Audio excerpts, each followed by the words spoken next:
Что положительно формирует человека, его характер, это в первую очередь семья.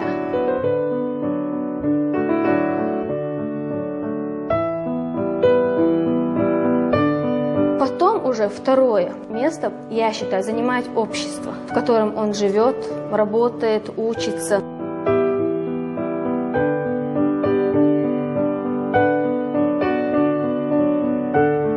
Чеченская девушка, она должна как бы оправдать хотя бы эти слова, это название, то, что она чеченская девушка. Именно свою национальность подчеркнуть свою культуру, подчеркнуть свои обычаи.